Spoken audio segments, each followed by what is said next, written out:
America, which is a marvelous idea, a unique idea, fantastic idea. I'm extremely pro-American, but America has ceased to exist. Hi, I'm Nick Gillespie with Reason TV, and today we're talking to international man of investment, financial guru, and visionary Doug Casey. He is the author, most recently with Lewis James, of Right on the Money, a great book of collected conversations about all sorts of money and life issues. And he also has put together a great documentary called Meltdown, which you can get at his website. We'll show you where you can get that on the screen.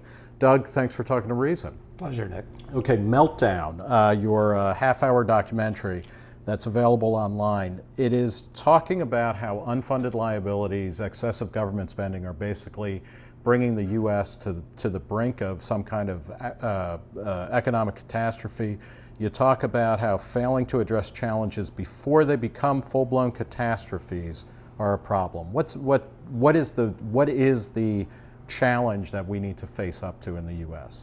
Well, there are so many. Frankly, it seems to me that the U.S. has been going downhill in all important regards for many years. It's just a question of when we pick our start point. But at this point, I would say socially, definitely financially, definitely economically, politically, there's problems all the way around. So where's it going to end? That's what we're asking in this.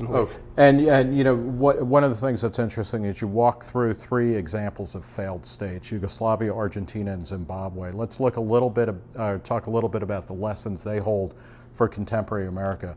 In Yugoslavia, in that section, you talk about how political tensions, the collapse of the Soviet Union, and cheap Western loans that were propping up Yugoslavia as a kind of counter to the Warsaw Pact nations led to rampant inflation. What happens when inflation gets out of control? People become very unhappy with each other, with their neighbors, and the government, of course, is looking for somebody to blame for the problems that it's caused. And on an international basis, that's warfare. And of course, Yugoslavia was just an artificial compound of 5 or 6 different countries, which all flew apart. Now, I'm not saying that what happened in Yugoslavia is going to happen in the U.S., but then again, on the other hand, increasingly the U.S. is sectionalizing, where people that live in Ecotopia in the Pacific Northwest don't have an awful lot in common with the people in southern Florida. So I think centripetal force is overtaking the U.S. So that's... So we might see, well, I guess the term is called balkanization for a reason, right? I mean, where sections pull apart and have less and less to do with each other, and that breeds hostility. On the one hand, the hostility is bad, but on the other hand, it's a good thing, because my ideal political scenario for the world is to have 7 billion little nation states, not 225. So if the U.S. broke up into 6, more or less, I think that would be a good thing. Argentina is one of the countries. You spent a lot of time in Argentina, and you know, it's always something that is refreshing, or it reminds you how Argentina was once one of the big countries in the world economy, and certainly in South America and the Western Hemisphere. At one point, I think you or somebody else in the film says it's been run by idiots for a very long time. Talk a little bit about that. Yes, I would say we could go beyond saying idiots. At the present time, it's being run by the criminally insane. Now, that's the bad news, but there's always good news about these things. And just as in the United States, which is going to have very, very serious problems, extremely serious problems, if you look at Argentina, the culture is fantastic. The standard of living is still fantastic if you have money from abroad, although the government is totally dysfunctional. So these are two different things that people get confused. People are afraid to come to Argentina because they hear how crazy the government is. But when you're there, the government doesn't bother you at all. They're mainly interested in stealing. So, you know, there's a lesson to be had there. You know, Argentina defaulted on its debt. A good thing, in my opinion. Yeah, and that's a good thing. But did that increase political instability? Well, to start with, Nick, I'm very happy they defaulted on their debt, because it just means that was $100 billion that the next generations are not going to have to pay off to whoever was idiotic enough to lend the government all that money. But there were a lot of consequences within society when that happened. I mean, the currency was destroyed, so all the people that were prudent and put aside money in either pesos or dollars, because they took the dollars and turned them into pesos and then devalued it. Typical. Well, and you talked about being at one point during the worst of the Argentine financial crisis, you were at the Four Seasons Hotel and you could not break a $100 bill. I'd flown in and I didn't have any local money, and at the time they had lots of different types of local money because all the provinces were issuing their own money to have some kind of a medium of exchange. And it's the Four Seasons, for God's sake. And smallest I had was a US 100. They couldn't break it.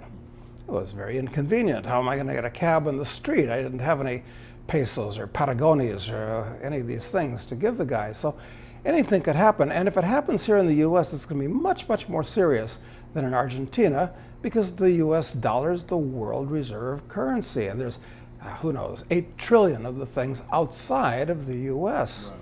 And at some point, if confidence is lost internationally, all those dollars that are now abroad are going to come back in here to buy titles to properties, to corporations, to wheat, to Boeings, and the money supply will explode and it could be catastrophic. The third country that you look at is Zimbabwe. In 2000, Robert Mugabe started expropriating land from mostly white farmers, but basically took a country that had been one of the breadbaskets of Africa, had been relatively productive, and just turned it into a nightmare, both kind of in terms of state-sanctioned violence as well as economic catastrophe. What is there anything that can be done to a place like Zimbabwe now that it is so far along in this kind of ongoing catastrophe? Well, as we talked about earlier, my hobby is talking to the people that run these backward little countries and trying to propose something ultra radical to reform their reputations and so forth. So I'd say the chances of a renaissance in Zimbabwe are actually better than the chances of a renaissance in the US. Now, of course, they're not comparable because Zimbabwe is absolutely at the bottom of the barrel, and we have an immense amount of saved up capital here in the US, so our standard of living is still very high, although it's clearly dropping rapidly for the average middle class person.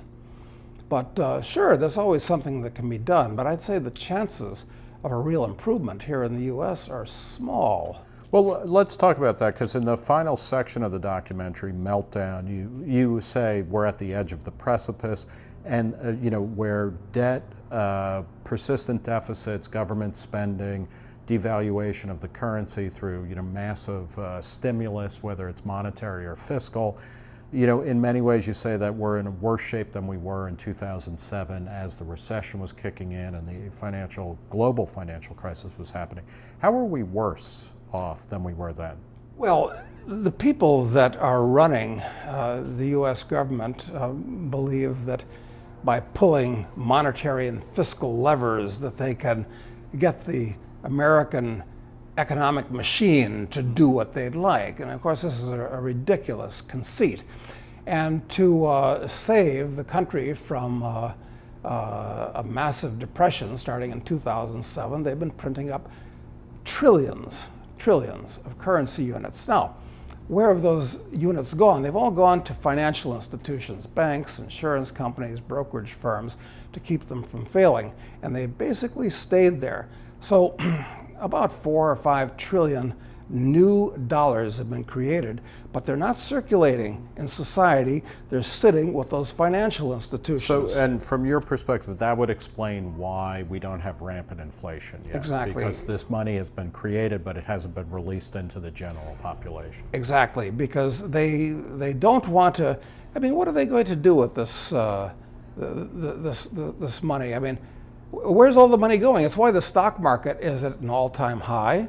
It's why the bond market is in probably the biggest financial bubble in all of history because of these things. But at the same time, people are not terribly interested in investing in plant and new businesses. It's hard from a regulatory point of view, and it's very iffy from an economic point of view. And this is very serious from the point of view of the government planners, because they've shot their arrow. What are they going to do when the economy starts heading downhill again?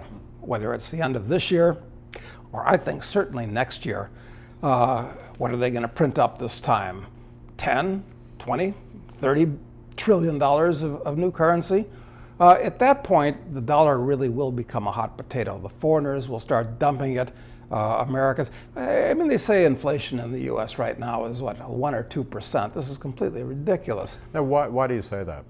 Because if you watch yourself and keep your own consumer price index, you can see prices actually are going up right now, even now, in between 5 and 10% per year.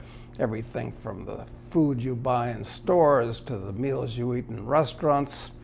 These things have been disguised. In other words, the Americans are taking a lesson from the Argentines, which is one thing we try to point out in that video, where the Argentine government says, oh, we only have inflation of 8 or 10%. Well, it's actually 30%, but their figures say 8 to 10%. And it's the same thing in this country, just to a lower level. You talk about foreigners dumping American currency or American debt, selling it off or calling it. In the documentary, you talk a bit about how China and Russia have been talking about, or Russia rather has been courting China, which owns about $1.2, $1.5 trillion of our public debt, to say like, hey, why don't you, let's team up and screw the Americans. Is that a likely scenario for a country like China, given that its economy depends so much on America? It's extremely likely, because why would the Russians and the Chinese, who have no reason to like or trust the U.S. government, why would they want to hold the unsecured liabilities of the U.S. government, which could be defaulted on and they could be stuck with it? This is why the Russians and the Chinese, even according to the figures they disclose, have been buying huge amounts of gold over the last 5 or 10 years. And I think what's going to happen is that you're going to have a gold-backed ruble, a gold-backed yuan, that will start circulating slowly at first internationally, and people will trust them more than the dollar. Well, this goes to, it's interesting because your documentary is interesting. It's a great history lesson. It's disturbing. It's alarmist. But towards the end, you say, you know what? There's kind of like these things never change. One of the things that you strive to show, and I think succeed at, is that all of these problems are political in nature. That they're not, they're not rooted in economics. It's politicians kind of jimmying the economic system in various ways, like you were talking about before. And your advice is not to, elect a small government.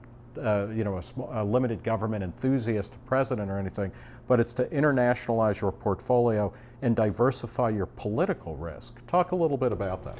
Right. I wouldn't waste time trying to turn around a supertanker. That is what the U.S. government amounts to. You're doomed to failure and perhaps being squashed by the supertanker in the process. Much better that you look to save your own assets. And since the problem is political in nature, you have to diversify politically. And it's a big world out there. The U.S. is only 4% of the world's population, and all the real growth in the world is going to be happening abroad. I mean, I'm particularly interested in Africa at this point, which I know most people would think is crazy and they're not interested in, but in 25 years, it'll be a different story. Well, leave it on this point. A lot of people, particularly conservatives, but also liberals and libertarians, worry about the end of American exceptionalism, where America is not just a unique country, but the leading country in the world. Do you care about that? Well, look, we have to make a distinction here. One is America, which is a marvelous idea, a unique idea, a fantastic idea. I'm extremely pro-American, but America has ceased to exist. It's been replaced by the United States, which is just another of 225 nation states that covers the face of the earth like a skin disease at this point. So we ought to make that distinction, and people shouldn't conflate these two things, the ideal with the political reality. So what you've got to do is get a lot of your assets out of the control of the government that thinks it owns you, because it's treating you like a milk cow now. And as what happened in Zimbabwe and Yugoslavia shows, if they think they need to, they'll treat you like a beef cow. Okay. Well, we'll leave it there. Doug Casey, the most recent book is Right on the Money, and the new documentary, which is available online, is Meltdown. Thanks so much for talking to Reason TV. Thank you, Nick. For Reason TV, I'm Nick Gillespie.